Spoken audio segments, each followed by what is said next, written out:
Vous allez donc voir une chirurgie de cataracte en temps réel. Il n'y a pas eu de coupure du tout.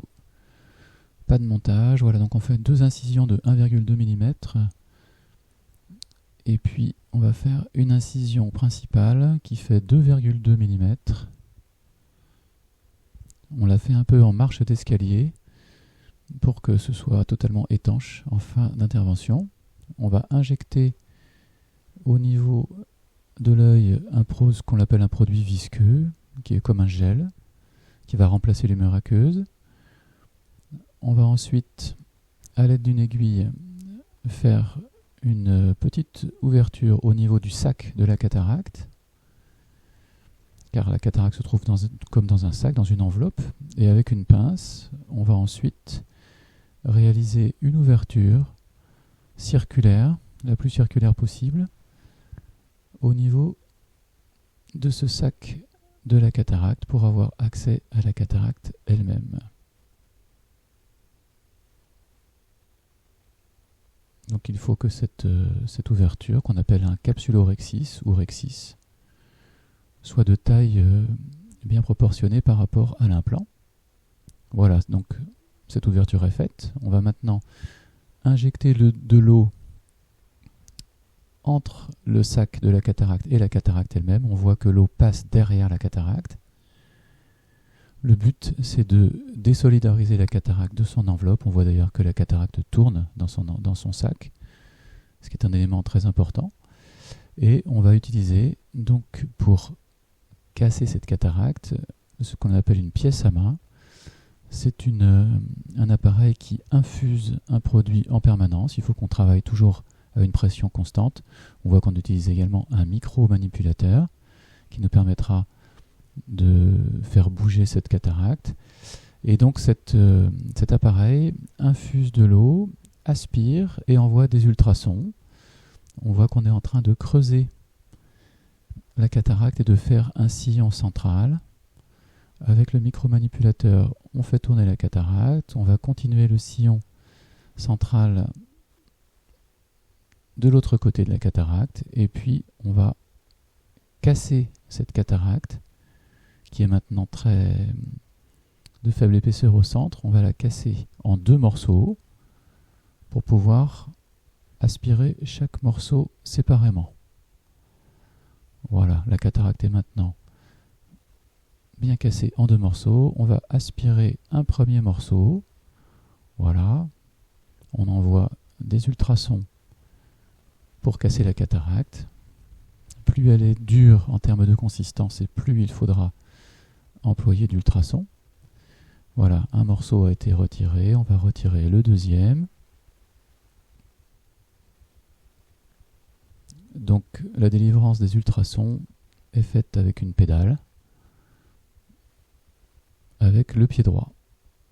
Et on va jouer sur le microscope, sur le zoom et la netteté avec le pied gauche. Voilà, il n'y a plus de cataracte, mais il reste ce que l'on appelle les masses de la cataracte, qui sont la périphérie de la cataracte, qui sont encore collées au niveau du sac. Donc on n'a plus besoin d'ultrasons maintenant, puisqu'il n'y a plus de choses dures à retirer. On a besoin d'avoir uniquement une sonde, vous voyez, qui infuse et une autre qui va aspirer. Donc on va aspirer ce qu'on appelle les masses corticales de la cataracte. C'est comme un peu de retirer une tapisserie sur un mur. On fait ça par petites touches.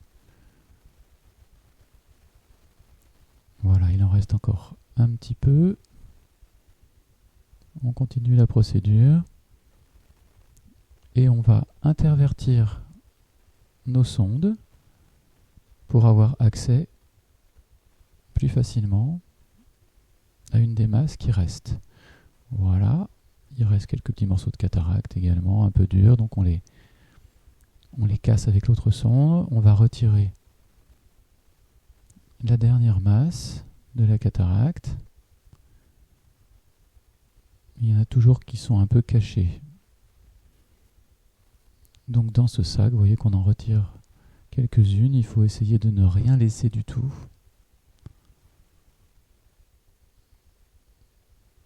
Voilà, le sac est maintenant vide, mais il n'est pas encore tout à fait propre.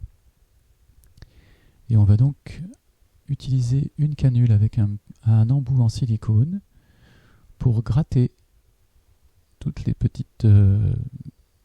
petits restes de cataracte qui subsistent au niveau du sac, en faisant bien attention à chaque fois de ne pas casser ce sac, ce qui serait catastrophique. Voilà. Donc, le sac est maintenant parfaitement propre. On va ajouter à nouveau un produit visqueux qui est comme un gel, qui va tendre ce sac pour que l'on puisse mettre l'implant en toute sécurité. Et on va prendre l'implant qui passe donc par l'incision de 2,2 mm. On voit que cet implant est plié. Il va se déplier à l'intérieur de l'œil. Voilà. À l'aide d'un micromanipulateur, on va le positionner à l'intérieur. Les deux petites pattes vont être positionnées à l'intérieur du sac de la cataracte. Puis secondairement, on va reprendre nos sondes pour enlever ce gel qui nous a servi à mettre l'implant, car il ne faut pas du tout en laisser. Ça pourrait donner de la tension dans l'œil et ça pourrait, si on en laisse derrière l'implant, modifier la vision. Voilà, on enlève tout ce gel de façon la plus précautionneuse. On positionne bien l'implant au niveau du sac de la cataracte. Voilà, l'opération est presque terminée. On va maintenant injecter de l'eau au niveau des incisions. D'abord, on injecte des antibiotiques et puis on injecte de l'eau au niveau des incisions pour faire de l'œdème et pour faire en sorte qu'il n'y ait aucune fuite. On voit que l'œdème fait que la cornée est un peu blanche. Voilà. L'opération est maintenant terminée et tout s'est parfaitement passé.